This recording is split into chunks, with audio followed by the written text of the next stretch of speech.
Getting something on it. But I mean, if you ever seen it. I can get two points. Yeah, I could pretend I'm a yard. Is that the FX6 or the FX9? We're getting our FX9 back from the shop. Oh, okay. Yeah, went all the way up to New Jersey. The main motherboard on the inside just ripped. Yeah, 2,700 units fit thing, and we didn't want it. Boy, you're no way. Because you can get a better lens for that. But yeah, Our North Star, I was like, you're no way. I've never seen a camera. Who is it? I didn't even know that. Yeah, well, it's been a workhorse for 6 years. So it's seen things. Yeah, and it's done a lot of travel. So even things around it, I'm talking to you might not, right? you have to treat it nicer. Because I love the FX. We got a few. We got the whole environment. We got the FX3s, FX6s, and we got one FX. Because they all shot the same sensor. Yeah. They're definitely not a running gun.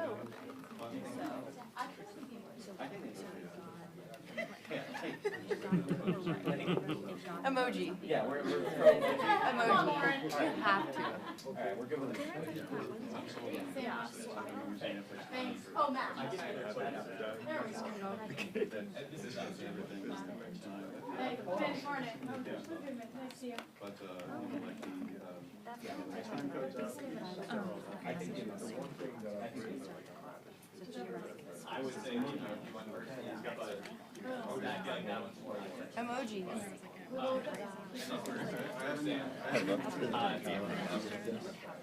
for Sam, would you like me to bring that on when they talk or from the beginning? Yeah, I think from the beginning. Okay, cool.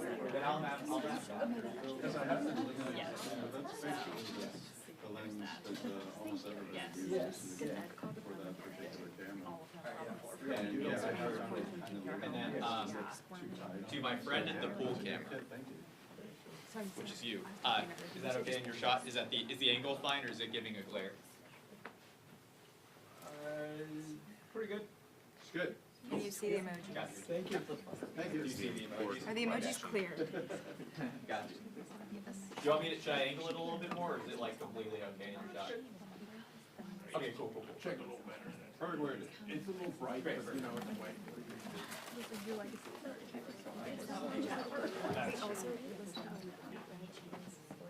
Oh, God.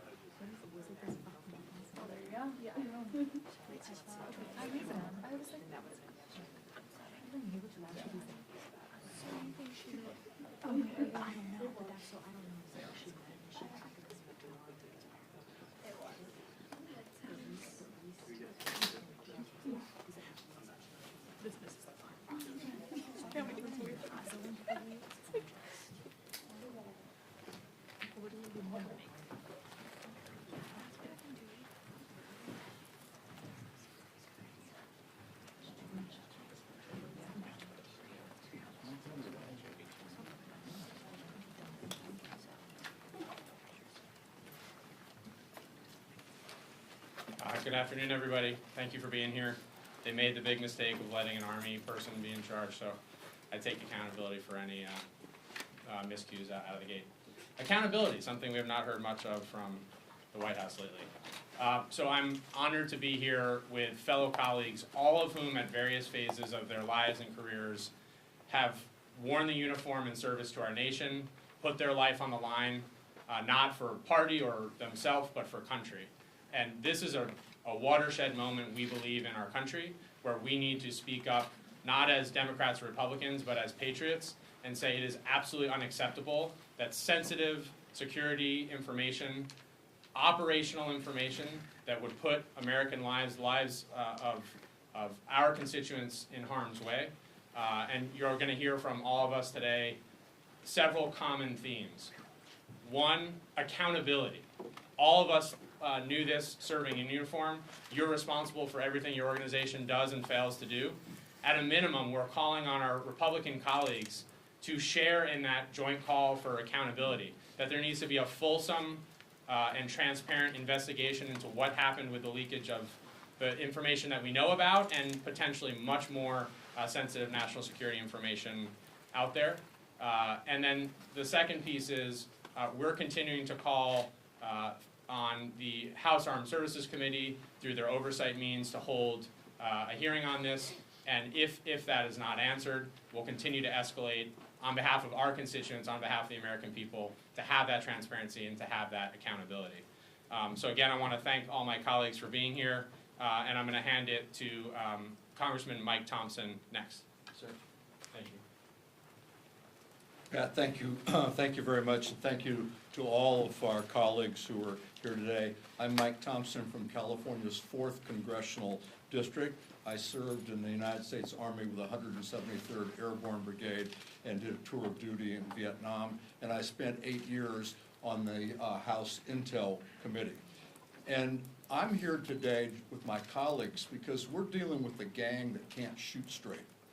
This is an incredibly serious, unforced error that they made, and their error put American service members' lives in danger, and that is not something that we're going to tolerate. We learned very early, every one of us in our careers, that loose lips sink ships, and this is a textbook perfect example of that. The idea that you would go on an unsecured platform to talk about a military invasion is just absolutely mind-boggling. Nobody in their adult, good, sober judgment would do that. And this is a huge problem. One of the people on that venue was in Moscow when this information was being talked about. In Moscow. And to suggest that this isn't dangerous is absolutely beyond me. It was dangerous, it was reckless, it was an unforced error, and we need to come together to figure out what happened, why it happened, what else is going on. This isn't the only time that this has happened, I'm pretty sure of that. We need to make sure what else is going on, and we need our Republican colleagues to stand with us to bring about a transparent and a clear and thorough investigation. And it's my honor to introduce Ted Lieu, fellow Californian, a former colonel in the United States Air Force. Thank you, Mike. I want to thank Pat Ryan and Mike Thompson for organizing this really important press conference. What Secretary of Defense Pete Hegseth did was outrageous. He sent secret war plans to a journalist, and the reason that that is so reckless is if anyone other than people who should have had that information got it, you could put pilots at risk. If a foreign intelligence service somehow was monitoring that group chat, they could have given it to Houthis, and the Houthis could have shot down a pilot. It's really, really disturbing that the White House still does not seem to understand the seriousness of this problem. Even today, they're saying somehow that this information was not classified. They are just lying. All of us here, serving a uniform, we know that that would have been classified. You cannot talk about the time, date, place, targets, sequence of strikes, and not have that be classified because, again, you're putting American troops' lives at risk. And I also want people to understand that it's not just that the Signal app was not authorized. The Pentagon sent an email, according to public reporting, on March 18th saying do not use this. It's that you've got software out there, one of them is known as Pegasus, that simply takes over and controls your phone. So you don't even have to break into the Signal app. You simply become the user, and you can simply monitor everything that is happening. So if Foreign Intelligence Service was doing that, this, again, was very reckless and endangered our national security. And that's why we're calling for an investigation to get to the bottom of this, and we're asking for accountability. And with that, my honor to introduce the great member from New Jersey, Mikey Sherrill. Hi, I'm Mikey Sherrill. I'm a former Navy helicopter pilot and a former Russian policy officer. And I have to tell you, I remember as only a teenager when I entered into the Navy getting my first security brief and understanding how important security is to our military. As we've all heard for years, loose lips sink ships. And now we have at the top echelons of our government people who don't seem to understand the need for any national security. We even, as you heard, had a report that someone was in Moscow. Having traveled myself to Moscow, I know the type of operational security that is expected there of military members. I know the briefings that I received. And so to think that now we have a government that is so has so little concern for our security is really, I think, infuriating. And to see all of these members here who have served, who know that their lives have been on the line, and know that what the minimum that they should be able to count on is that their own government is not going to sell them out to foreign adversaries, that their own government is going to take their security seriously. And yes, to think that anybody is saying now that this was not secure information or this was not secret information or classified information, anybody who knows anything about this area, and there are people on that signal chain that know better, know that this is classified information. You don't give targeting information, you don't give time, and you put people in danger. People's lives, American lives, were in danger because of that signal chain.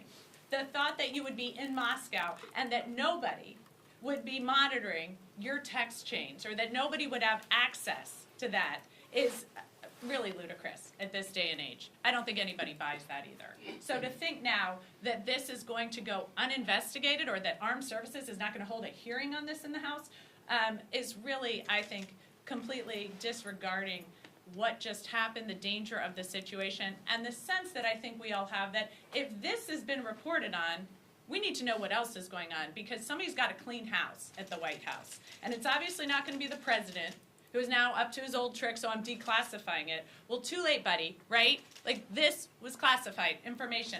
This put lives in danger. An investigation needs to take place. That is what we are calling for, and I think the House Armed Services Committee needs to hold hearings on this and get to the bottom of it so no more service members are put in danger. So I am really glad to be here today, and with that, I am going to turn it over to my colleague, Salud Carbajal, to speak next. Thank you. Thank you, Mikey. What else can be said? Recklessness at its best. I served in the United States Marine Corps Reserve for the most of my service. I was mobilized for Desert Storm. I went to North Carolina, didn't make it out to the theater. But I speak for all the service members that were put at risk here. This was reckless at best and an illegal violation of the Espionage Records Act. That's what transpired here.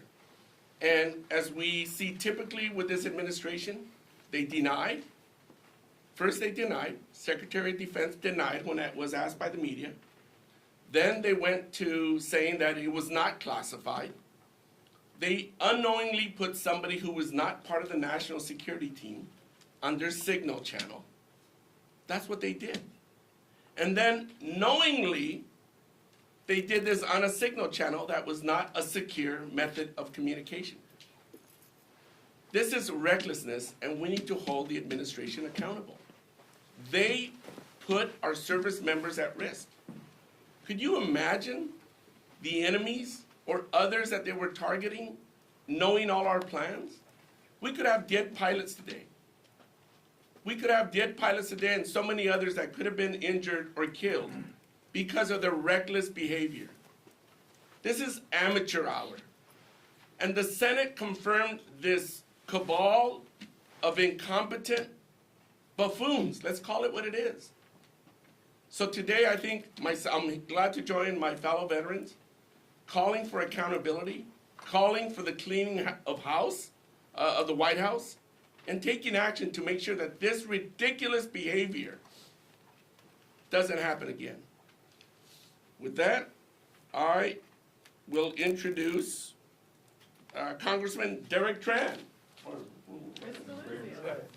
Chris DeLuzio. Oh. See, I said, Whoa. here. We're gonna get the Marine out of the way. You know what? He's still learning the They ABCs. wrote it in crayon. That's why. No offense to Derek. We're gonna get up Congressman Chris DeLuzio. Thanks. It's all right, Salute. Thanks. It's an honor to join these great colleagues of mine all of us who wore the uniform in different ways in different times. I was a naval officer. I served at sea and on the ground in Iraq. What we saw from this administration was reckless. It was a dangerous breach of our national security. It was probably criminal conduct. There has to be consequences. This included the Vice President of the United States, the Director of the CIA, the Secretary of Defense, the National Security Advisor, the Secretary of State. I could go on and on. These are some of the most powerful people in America. If any of us had done this as junior enlisted or junior officers, what do you think would have happened? Be court-martialed. You'd likely end up in Fort Leavenworth or something like it. And to these people, to think that they may not face consequences is outrageous. Cannot happen. Now, we know Secretary Hegseth's own Pentagon warned just last week that there were hacking vulnerabilities to Signal, the very platform they were communicating on. Communicating about, you heard it here, sensitive, classified material. There is no defense for this. And so what we are all saying here is something obvious. There has to be accountability. There needs to be a full investigation. And again, there are likely violations of the Espionage Act. There are likely violations of record-keeping requirements. They were communicating in a platform that purposefully deletes their communications. That is a violation of federal law. They are obscuring and hiding records from the American people. They were putting at risk service members who were carrying out these strikes. Now, I said heads should roll. There have to be people who lose their jobs over this. There has to be a full investigation. I serve on the Armed Services Committee and join in the calls that there is a full public accounting for what happened here. And when we uncover exactly who committed wrongdoing, if those folks don't resign, we should remove them from office. There can be no defense for this. They put our national security at risk. It is our duty in Congress to make sure that oversight happens, and I know these members and I will do everything we can to make sure it happens. So with that, I'm honored to introduce a fellow Pennsylvanian and veteran, Congresswoman Houlihan, excuse me. Sorry. No worries. And thank you very much, and thank you very much for organizing this and this opportunity to reiterate what has already been said. When I was a little girl, when I was 10 years old, I lived in Annandale, Virginia. My dad was the Navy person responsible to Secretary Brown, Secretary of Defense Brown. Under his bed, my father's bed, was a red phone. And I was instructed as a 10-year-old, never, ever, under any circumstances, do I touch or pick up that phone. Because that was the way that they were able to communicate back in 1970, whatever, to make sure that they could have conversations, active conversations. Fast forward to the 80s, when I was an active duty lieutenant myself and spent the bulk of my career in a skiff, having learned all of the different ways that you manage classified information and don't manage classified information. If I had done this as a junior officer, I would have absolutely marched myself into my colonel's office and resigned on the spot. In addition, I would have expected to be sent to jail. So Pete Hegseth, Mike Waltz, Marco Rubio, I mean, listen to this list. Tulsi Gabbard, Kash Patel, and every other Trump administration official who uses Signal for war planning and mission execution has to be held to account for their stunning incompetence and their intentional clear defiance. So that's what we are all doing here today. We want to make sure that the hearing is called. We expect, frankly, that no hearing will be called, and so that we will have to at some point escalate this. But for either this group of Cavalier officials does not grasp the danger that they have put our nation in. If they don't grasp that, they just don't care. So either way, whether they care or don't care, know or don't understand, this is a colossal screw-up, and they need to be accountable for that. So the issue for the administration is not to address, we talked about some red herrings, how a reporter got added to a Signal chat. That's a complete red herring. Although the gaslighting currently underway from the President and the National Security Council and themselves, that's what they're trying to fool you with. I can tell you exactly what happened. We all use Signal. Accidentally, Mike White typed in somebody's name and he got added to the chat. And the rest is, as they say, history. And it's history because we now have the receipts. We can now, thanks to the Atlantic's reporter, have the magic of screenshots. And so if we're being told that there is nothing to see here and that none of this is classified and that no information was shared on an unsecured or unapproved communication platform that was classified, then that's just fine. Then show us the money, show us the receipts. Don't edit it, don't redact it, don't disappear it, release it, and release it right now. But we know they won't do that either. They're lying about what happened because it was reckless, because it was probably illegal. They're covering for themselves and for others. They're gaslighting us here in the Congress, you here in the audience, everybody back home. The same people who have spent months and in some cases years pursuing leaks of classified information and promised forms of legal retribution are now tightening their own ranks and closing their own ranks. So who gets hurt when that happens? We've talked about it a little bit. Men and women in uniform get hurt and possibly die. And the fact that nobody did die apparently right now is just an accident of chance and luck. So we, the American people, and us, the members of Congress, we owe ourselves a level of accountability, and we call for an investigation now. It is my privilege to introduce a fellow colleague, also from the Armed Services and Intel Committee as well, Representative Jason Crow of Colorado. Good afternoon. I'm Jason Crow from Colorado, and it is my pleasure to be here with my colleagues, my comrades and brothers and sisters in arms that represents almost 100 years of military service standing behind me here today. We all understand that our deepest and most sacred obligation is to protect the men and women in uniform who protect us every single day. There's nothing more serious that we do day in and day out here to ensure that these men and women are protected and that they can go home to their families when their mission is done. And it's that makes this incident, this reckless breach of security, so staggering, right? Because it not only put at great risk the lives of those airmen and women who were conducting an extremely dangerous mission that day, but it also represents a larger pattern. And I'd like to talk about that. See, this isn't a one-off event. This isn't just a singular mistake that the administration still hasn't admitted that it needs to fix. This is part of a larger pattern of disregard, of impunity, of not taking its job seriously in our most sensitive national security, life and death decisions. Whether it's transmitting the names of intelligence officers in an unclassified channel to the White House, whether it's Elon Musk's private employees hooking up a personal computer to a sensitive national security system, compromising that system, whether it's giving Elon Musk and his employees access to private, personal, financial, and data of American people.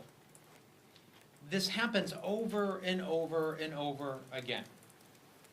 So the pattern that has brought to light through this incident shows very clearly that this administration simply does not care about protecting your data, protecting your information. It simply does not care to take seriously enough protecting sensitive national security information. Now, we hope that there was no damage done here. And we don't know that to be true because we still have to do the investigation. But folks, it is simply a matter of time before the culture of recklessness and impunity of the Trump administration is going to get a lot of people hurt very badly. And that will only be stopped if there's a change in culture.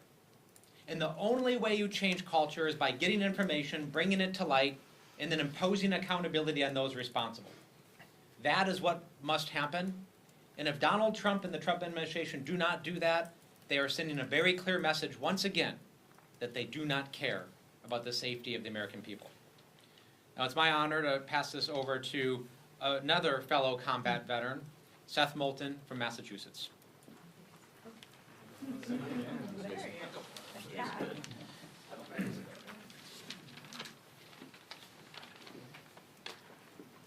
Accountability is back. Accountability is back. I quote Secretary Pete Hegseth. That was our Secretary of Defense on the record just a couple of months ago. Now the debate among national security professionals is over whether the Secretary was just incompetent or whether he was drunk. That's how low this has gone, and those are serious debates happening among national security professionals today. Because my colleagues are right. This put American lives at risk. This cheapens the work that our men and women on the front lines of our armed services and our intelligence agencies do every single day. Because it says the rules that apply to you don't apply to us as your leaders. There's a simple concept that I would have thought Pete Hegseth would have learned in the National Guard, which is leadership by example.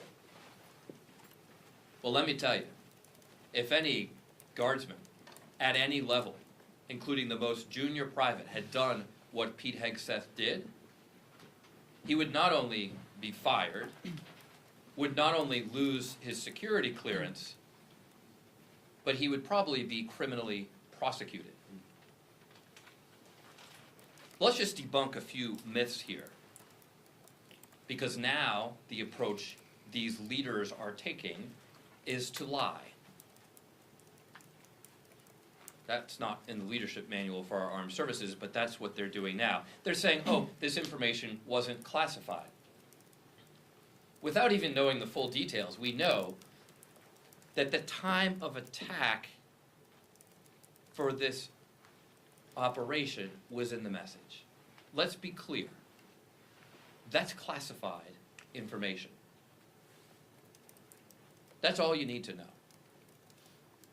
Let's address another issue. Was this illegal? It's illegal on two different levels. One, it's mishandling classified information. That's been well established. But the second level it's illegal on is that the executives are required to maintain records of its communications. And this is a way for this lawless administration to get around that. Third, was there risk? Yes, there's tremendous risk. That's why national security professionals, including everyone on that group chat, aside from the people who weren't supposed to be on it, has 24/7 access to classified proper means of communication. So if the National Security Advisor feels like, oh, I need to chat with someone, well, guess what? In his home, in his office, on his plane, he has the means to do so within the law. So there is no excuse here. But there's also clearly no accountability. And it's very clear that Secretary Hegseth, with how he is handling this, has no honor, has no sense of duty, and has absolutely zero accountability for his own actions. It's now my honor to yield to a fantastic freshman veteran, Congressman Vindman. Well, thank you. We've heard some really passionate remarks today, and I want to look at this from perspective of a 25-year Army veteran, a JAG that's prosecuted cases, serious cases of violation of the Uniform Code of Military Justice and felony type cases, and also investigated these types of breaches. And so operational security is a basic but critical function, and it's something that's taught to the very youngest of service members. And what we saw in this breach, in this leak, is those basic ideas thrown out, because there's a sense of callousness, of indifference, of lack of accountability in this administration that is deeply disturbing. So anybody that has a family member that is in uniform, anybody that has a family member or is themselves serving in national security is now very concerned, because they saw that their senior leaders, 18 of the most senior people in the national security establishment, callously sharing information that I, as a member of the National Security Council staff, previously sat through a principals committee, literally the pinnacle of our national security establishment. I could only imagine that the data included things like the operational op plans for the attack. There is no chance in hell that this was not classified information. It's just not possible. certainly at the time that it was released. And so, Signalgate is real, and we need to take appropriate measures to protect the American people and national security. And so the way you do that is you investigate. And it's incumbent on folks in the executive branch, in the White House, in every department or agency to understand the scope of this breach. It's standard procedure. Investigate to figure out what is the extent of the spillage, and then take measures to remediate that. Our job in Congress is to exercise an oversight role. We have to have a clear understanding of exactly what happened. Is this very unlikely the only PC that was held on Signal? No, I doubt it. Who exactly was on this? I mean, there are references to the VP, and I only say this tongue-in-cheek. VP, Vladimir Putin. No, we need to understand very well exactly who did what to understand the full scope of the breach and take appropriate measures. The messages were undoubtedly classified, and we need a full accounting. And the last thing I'll say is the president has previously released information that was in the classified realm to clear the air. He has the same opportunity to do that now. He can release exactly what was on the signal string, so everybody, the American people, in an act of full transparency, can understand what's going on, and we can move on. In any other administration, this would have been considered like the type of controversy that was enough to bring down cabinet secretaries. In this one, it just seems like a random Monday. So we need to get rid of this air of lack of accountability and take appropriate steps. Thank you. And I have the, yeah. I have the honor to introduce Herb Conway. Thank you. Well, you've heard quite a lot, quite properly, about this very serious breach. The superlatives go on and on. The worst security breach that anyone has seen in our nation's warfighting history since, I don't know, for decades. We have an administration which plays fast and loose with the rules, disregards privacy of individuals, and now we find disregards the secrecy that should attend a warfighting action. It's the job of the Commander-in-Chief certainly to protect our nation, but it's also the job of the Commander-in-Chief to protect our warfighters when they are sent into action. The idea that this information should be shared on non-secure channels where foreign adversaries can access it, where they can understand how military operations might be conducted, and, as we have heard, no accountability, no explanation, but to pass it off as, well, it's just another thing, should anger every citizen of this country. It should anger our allies, who are now going to need to be concerned about what will happen to their information when it's passed along to the highest, the upper reaches of our administration and the national security structure. Now, this is very serious. If this had happened during the Biden administration, if this had happened during the Obama administration, we heard calls when Secretary Clinton had a private server that she should not only be prosecuted, certainly be investigated, she should put in jail. We heard this over and over again in prior campaigns. Now, this has happened at this time with this administration. If it was Biden, if it was Obama, we would be having hearings. Hearings would be scheduled before even all the facts were out, and they'd be calling for not only an investigation, they would be calling for resignations. We have heard and we understand from people who know, from news organizations who know, that if any person who was a contractor for DOD, any person who was in the military who had engaged in this kind of security breach, they'd be out the door the next day. We've heard that people recognizing they made a mistake would step forward and resign, but we don't have that moral authority, unfortunately, the people that are at the top of our military and defense structure.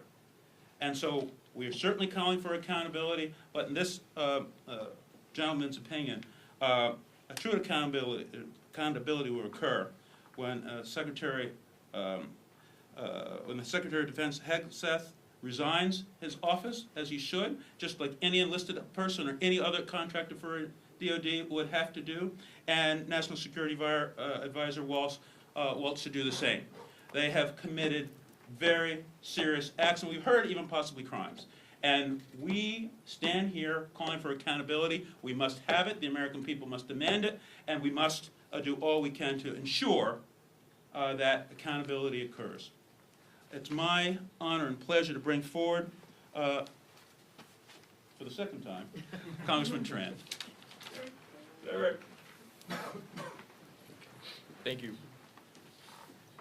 Resignation and investigation. I am so honored to stand shoulder to shoulder with my colleagues who have worn the uniform of our country. We know that making one mistake or ignoring one security requirement could put lives on the line. I wish the officials at the highest ranks of our national security establishment adhere to these standards. In fact, they should be held to much higher standards. They hold the ultimate responsibility of protecting American lives and the security of our nation and our allies. Instead, these Trump administration officials ignored every possible security measure, even some so basic that a high school student learned to follow.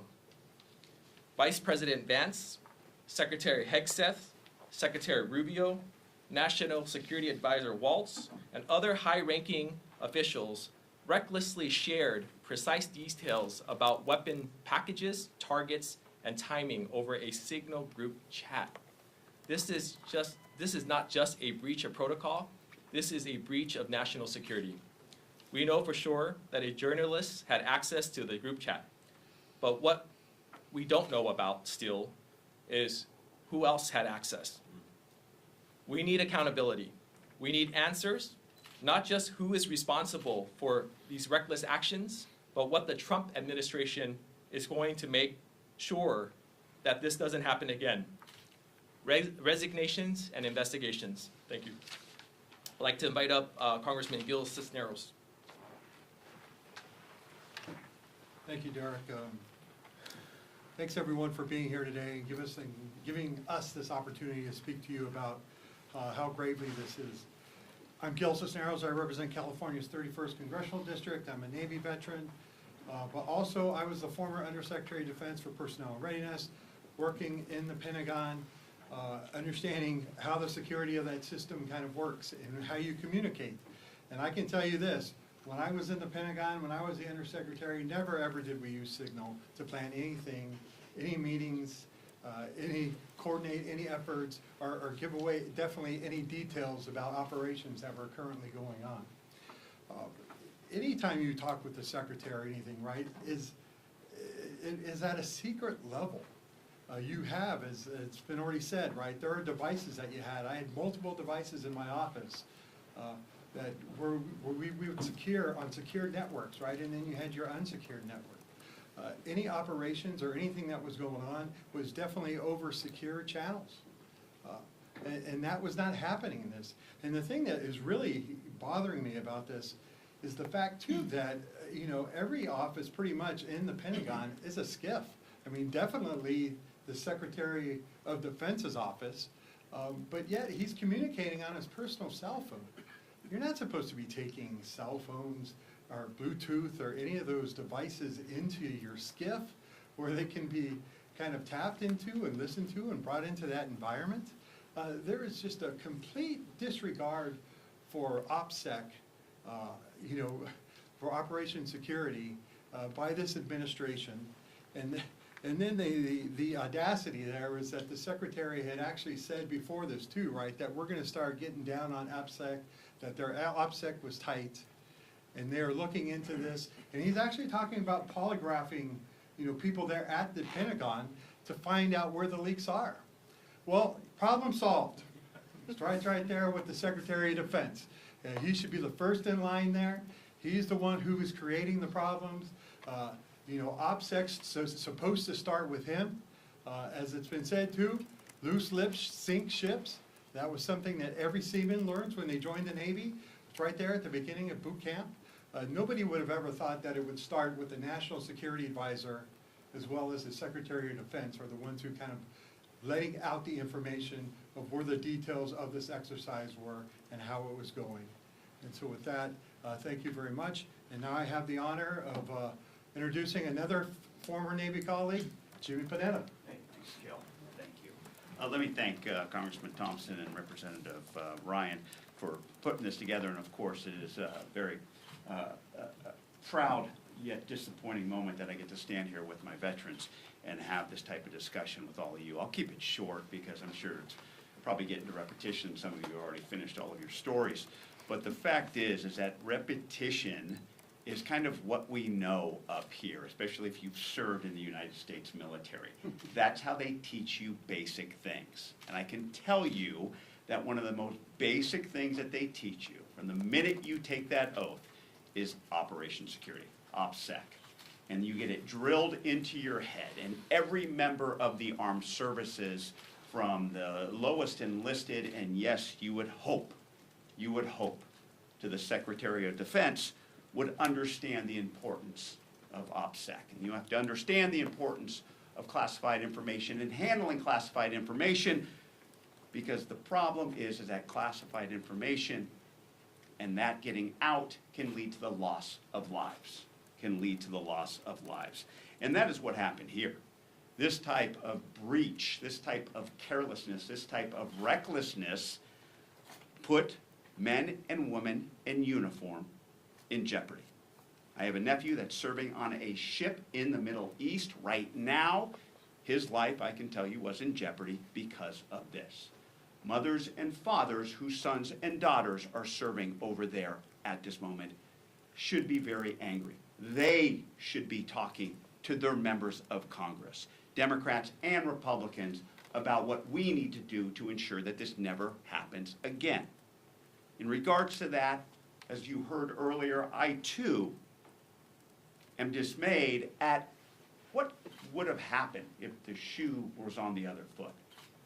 If this was another administration and this happened. Where are our Republican colleagues? Where are our Republican colleagues who served in the military? Look, all of us up here will probably tell you we act in a very bipartisan manner. Of all times to be bipartisan, this is it, especially when it comes to this type of carelessness, especially when it comes to putting the lives of our military members in jeopardy. And so I'm here to basically say, to call out and to ensure that we hope that we can ensure not only oversight of this situation, but that this is the type of oversight that needs to be done by Republicans and Democrats, especially when it comes to the men and women in our armed services. And so I hope that's something we can continue to work on. If not, basically you're seeing who actually understands what it means to keep our nation secure and keep our men and women in uniform and keep their lives secure as well. Thank you. I'm the last one. Brian, questions? Anyone have any questions? A few members alluded to actions you could take or ways you could escalate this particular issue. What options are available to House Democrats to force action on this security breach? Excellent question. I think what you've heard from everybody here is we need to dig into this. We need to find out what the procedures are that they follow. How do we know this isn't happening in other places? How did this happen? It needs to be a full investigation. We need full transparency. And what we're doing is we're calling on everyone in Congress to come to the front line on this to make sure we get those answers. I'll just very quickly add it. I mean, if House Republicans don't do the right thing by our nation and our men and women in uniform, everybody that was here today, we're going to ensure that they do the right thing. We will, every single day, remind people of the grave national security violation, the risk to all of our men and women in uniform, and we will not let them try to sweep this under the rug. I know our leadership is behind that, entire party is behind that, and you can hold each of us accountable to continue to push on that, and we appreciate your all's help to continue to focus on this until the right thing is done. I just want to add one thing on that real quick. At some point, the Secretary of Defense is going to have to come and testify in front of the House Armed Services Committee. And if they think he's not going to get asked about this, they're not living in reality. He's going to have to answer the call at some point, so why not do it now? Yes, ma'am. Thank you. You all mentioned that you'll kind of escalate this if there isn't a House Armed Services investigation on this. Is there any chance that Democrats would do some sort of shadow hearing or shadow investigation on this topic to kind of get that information out? Well, I think you heard it loud and clear that what we believe needs to happen is the Congress of the United States of America, in a bipartisan manner, needs to do this. But as you also heard, if they don't, we're not standing down. The President a short time ago just said that on camera the information is not classified that he said it was shared. Do you believe that the President is lying directly, considering he wasn't on the call, and then following up, if the President said that the information shared was not classified, should the journalist who received the information be compelled now to share that information publicly? I mean, according to him, it's not classified, or be compelled to, without repercussions. I may have been born at night, but it wasn't last night. There is no way in the world you can plan a military operation with airstrikes and have that not be classified to some level. It is absolutely absurd that they would think that anybody with any understanding of any of this would fall for that. If I may, so I sat on Principals Committee meetings and dozens of meetings at the White House, and this is secret information. It's probably TS information. This is inbound aircraft, timetables, before American personnel are in harm's way over over Yemen. So it's classified. There's no doubt about it. A private can tell you it's classified information. Just one more. Can you expand on what holding your colleagues to account looks like? Well, I don't think there's any bounds to that. We're going to do whatever we can to ensure that American military personnel are safe and that our missions are protected, and we'll do everything we can to make sure that that happens. If I may. Yes. But also, this is more than just members of Congress. I know we're up here talking about this. This is, like I said, the mothers and fathers whose sons and daughters whose lives are in jeopardy because of this breach. They need to hold their representatives accountable so that their representatives then basically actually have the courage to step up like we are up here and hold basically their Secretary of Defense and our military leaders accountable for this reckless breach. Thank you very much. Thanks, Mike.